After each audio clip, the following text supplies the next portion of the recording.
Hey ghosties! September is the start of my busiest time of the year. I finally caught up with work, went on cool adventures, and started a challenging new goal. I hope you'll enjoy this month's journey with me.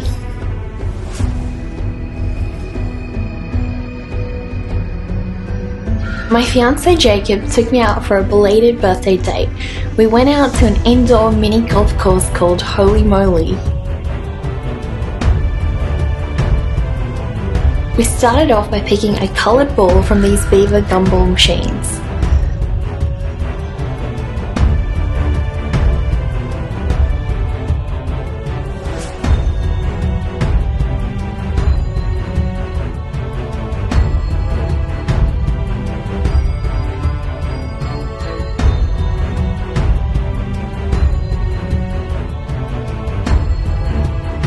The whole course was themed. It was so cool to see how they had set up each part of it. Everything had a 90s vibe with neon signs and nostalgic memorabilia. I felt like we were Mike and Eleven from Stranger Things.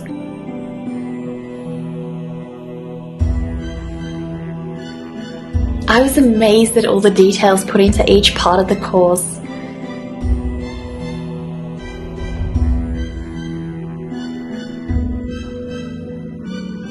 The Pac-Man course had fluorescent paint that glowed under the cool lights. I loved the wall graffiti.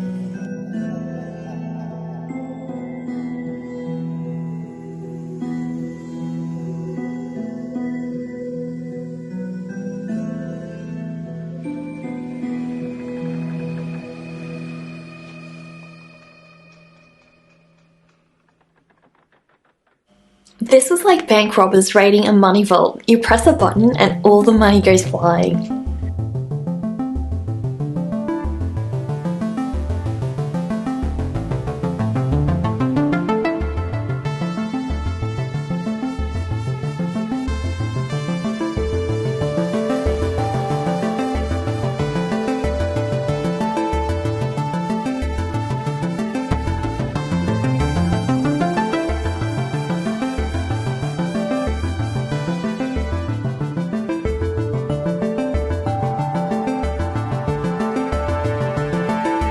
Some parts of the course had interesting maneuvers.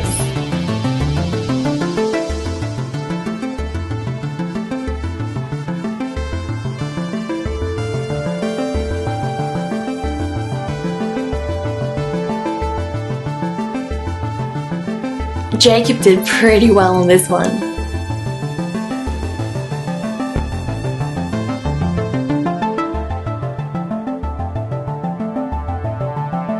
One of the most unique parts of the course was the vinyl record player.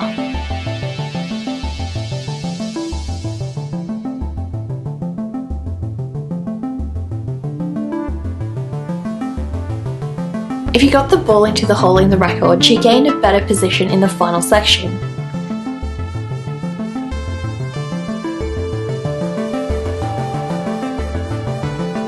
Unfortunately, I did not make it.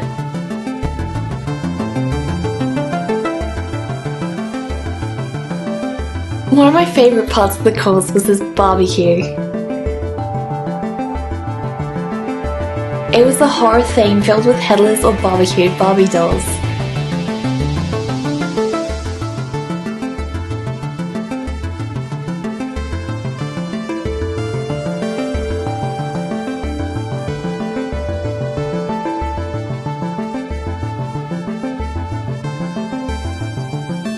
I think the coolest theme was this Willy Wonka course.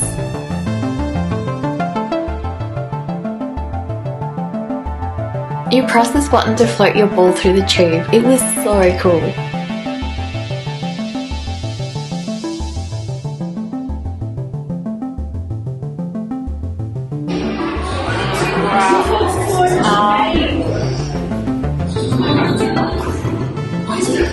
Oh, she found it.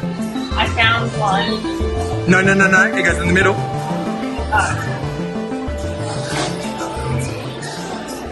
And you might not see that one because I've seen it like rotate on that princess. Whoa! It's gonna fall. Yeah, I think so too. I think I'm gonna win. It's gonna fall. I can see it. There's nothing else to do. So awful. You've already moved that one halfway out. You have to do that one.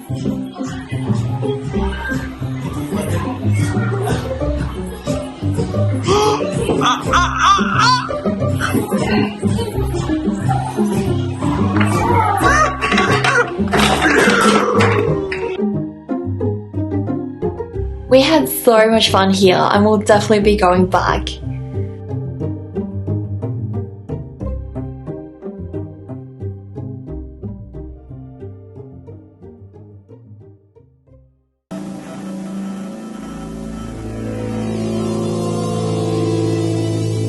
I started something I've been wanting to take on for years now. Once again, I'm undertaking Drawloween, but this time I'm adding all 31 prompts into one drawing.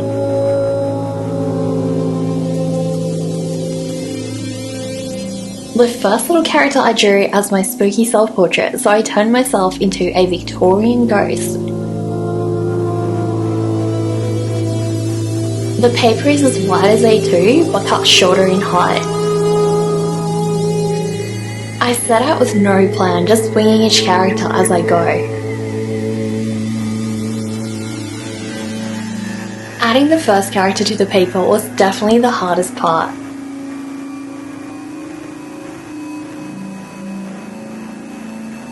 There's something weirdly eerie and intimidating about a blank sheet of paper. I feel like every artist can relate.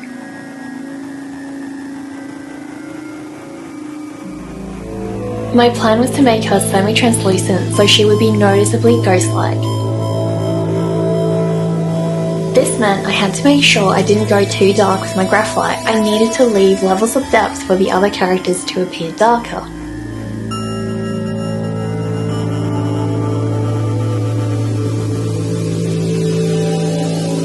I've been obsessed with drawing puffy dresses with puffy sleeves for a while now.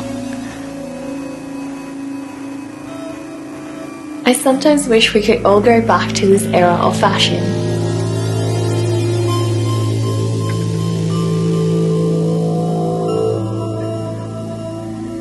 Eyebrows and eyes are probably the most important features of a character's face.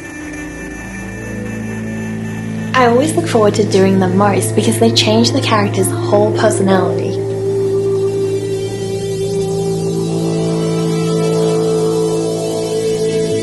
I came across a really cool quote the other day.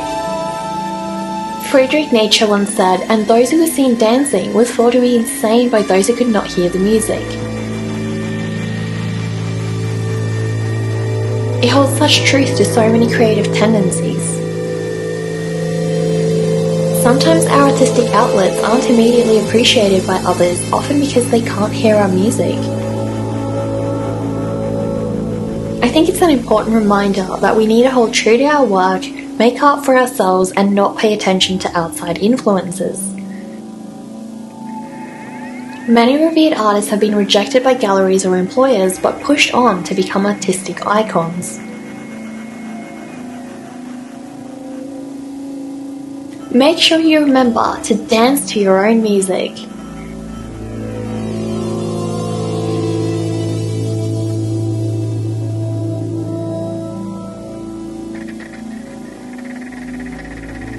What drawing subjects challenge you most?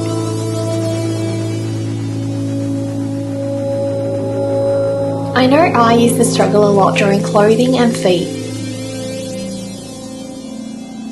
Eventually, they started making sense to me.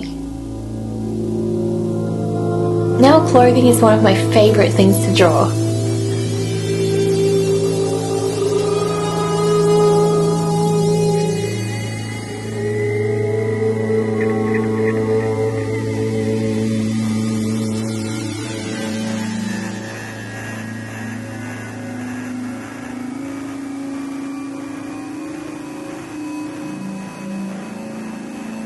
If you haven't already checked out my Patreon, I upload monthly speed paint videos and share progress on an exclusive story of Poogie and Phoebe, a little piglet familiar and witch. I also send out monthly postcards to all my patrons. Patreon is a great place to see more behind the scenes content from me. It also helps support my future creative endeavours. Jacob and I spotted this cute little pup outside the shopping centre waiting for his owner. He was just the cutest, I couldn't stop patting him. Over at Jacob's place, we watched Phoebe's art service live on TV. It was super cool to watch her on the big screen.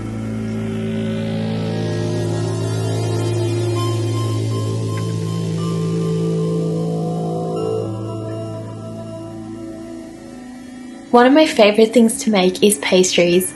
My mum and I made the most delicious pastries from leftovers. It was so good.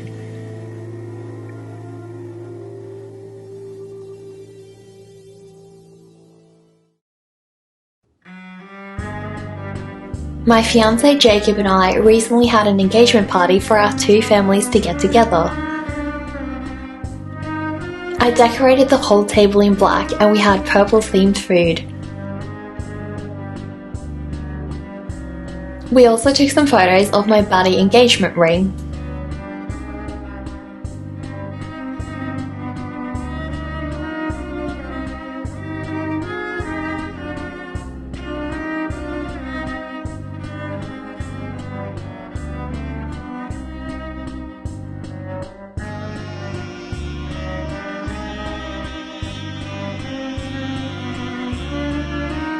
I got my septum pierced for my birthday this year and finally got to change out the jewellery for the first time.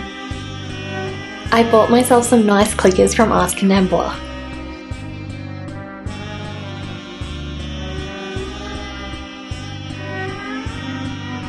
Ask an Embler makes really high quality jewellery for those with a more alternative taste. I love their Vendetta clicker, a little pointy one with 3 rows. This one ended up being one of my unexpected favourites. It's perfectly snug and has cool ribbed rows. It's called the Venus Shell. Next is the Cove Crescent clicker, a simple hoop with a beveled edge.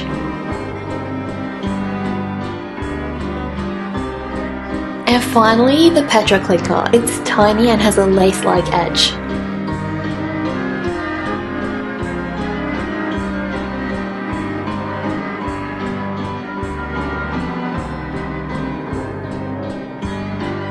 I also ordered jewellery from my favourite store, Regal Rose.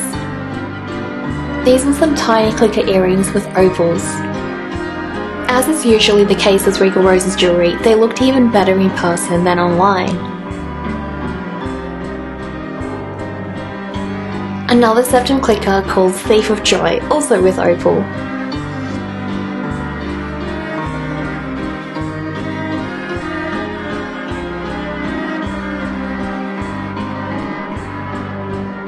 The last one's pretty cool. It's a moon in a hoop shape called Man in the Moon.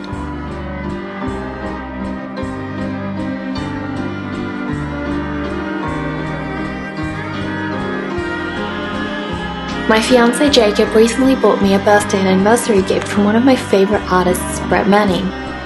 She has been a huge inspiration to me since I started as an artist.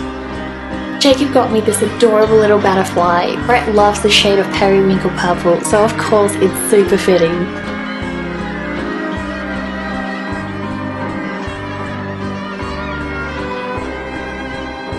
Anyone who follows Brett would recognise this little bunny. His name is Pip, who was one of her most beloved pets. She made this pin in his memory since so many humans adored him. This is one of my favourite illustrations by Brett. She has such a way of making inanimate objects come to life. How cute is this little book gremlin? This is some of Brett's older artwork. She loved this purple colour scheme. I absolutely adore this illustration. It's a little butterfly. He's just so fluffy. I love the antennae. Here's another illustration of Pip accompanied by Brett's other bunny, Hyacinth.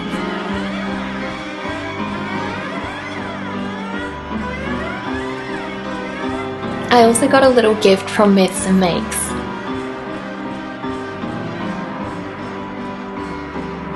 An adorable little knitted Mothman. How cute is he?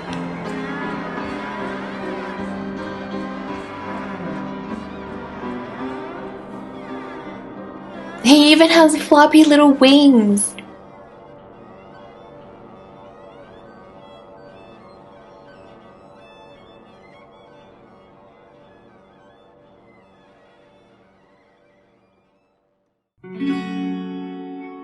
I've been steadily powering through my Joloween prompts this month.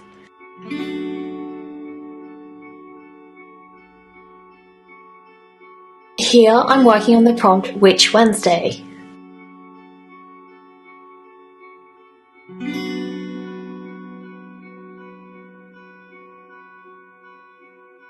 I named her Whisper. She was the quietest of all witches, but had the loudest mind of them all. If she believed she could, she would.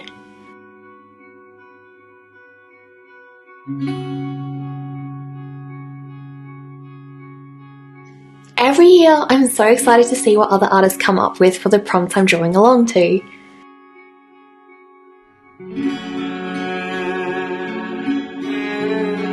It's the most exciting part of joining an art challenge.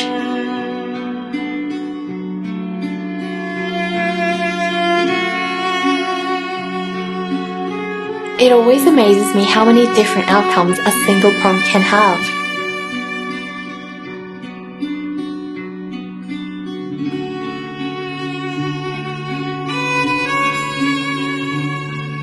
Even across the years I've taken part in Joloween, drawing the same prompts year after year, not even my own drawings turned out the same way.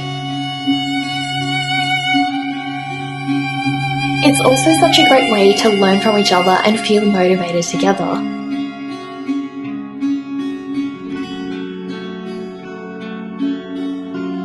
This is why I run a monthly art challenge on my Discord channel.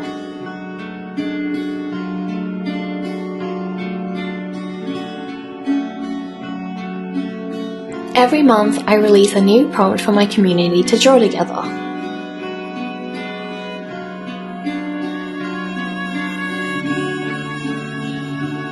We all join in, motivate each other, share and like each other's artwork, and I feature everyone's art on my Twitch live streams at the end of the month.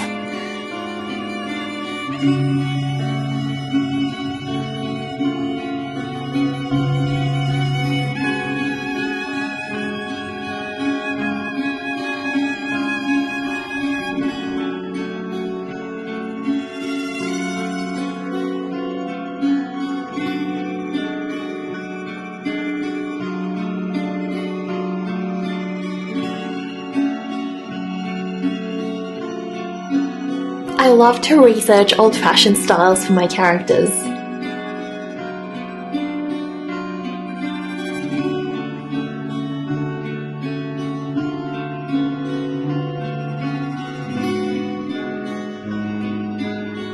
Clothes are such an expressive part of who we are, so they tell so much about a character.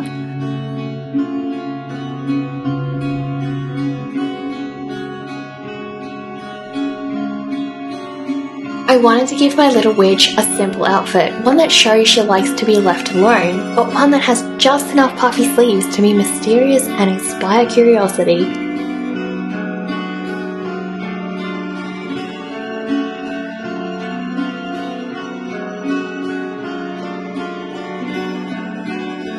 I decided to leave her barefoot since she's mostly flying on her broom and doesn't need shoes.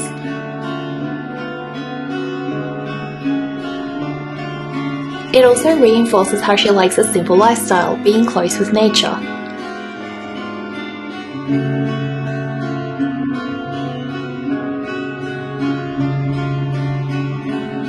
I love how she turned out.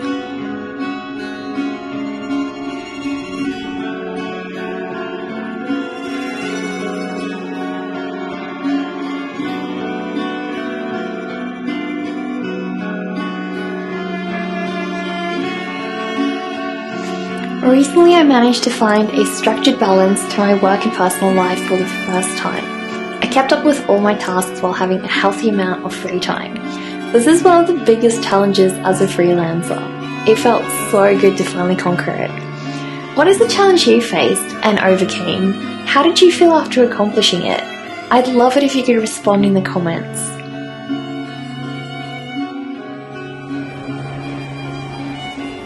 Jacob and I went to check out our local LEGO store. They have so many cool sets, some are really expensive.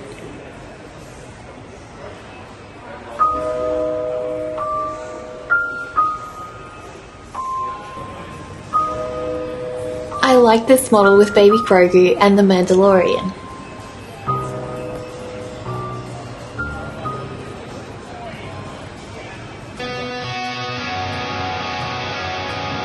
I got to go go-karting for my brother's belated birthday gift.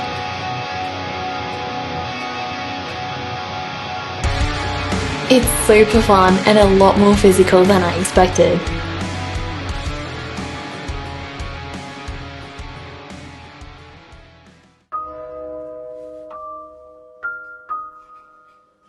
This is a long overdue update, but I finally got around to revising my website.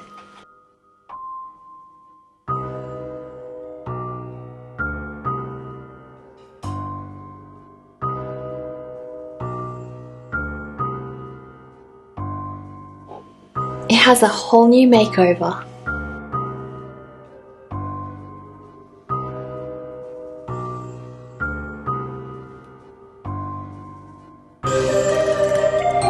I gave it a dark theme to match my videos and studio aesthetic.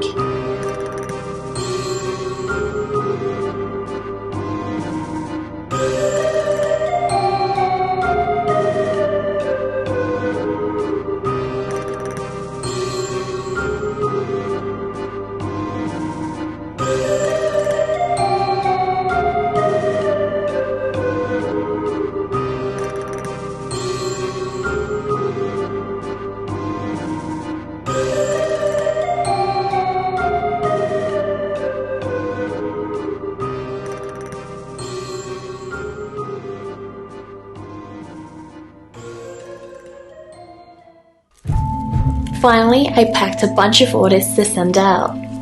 Every time I'm packing orders, I remember the time when this was a really stressful process.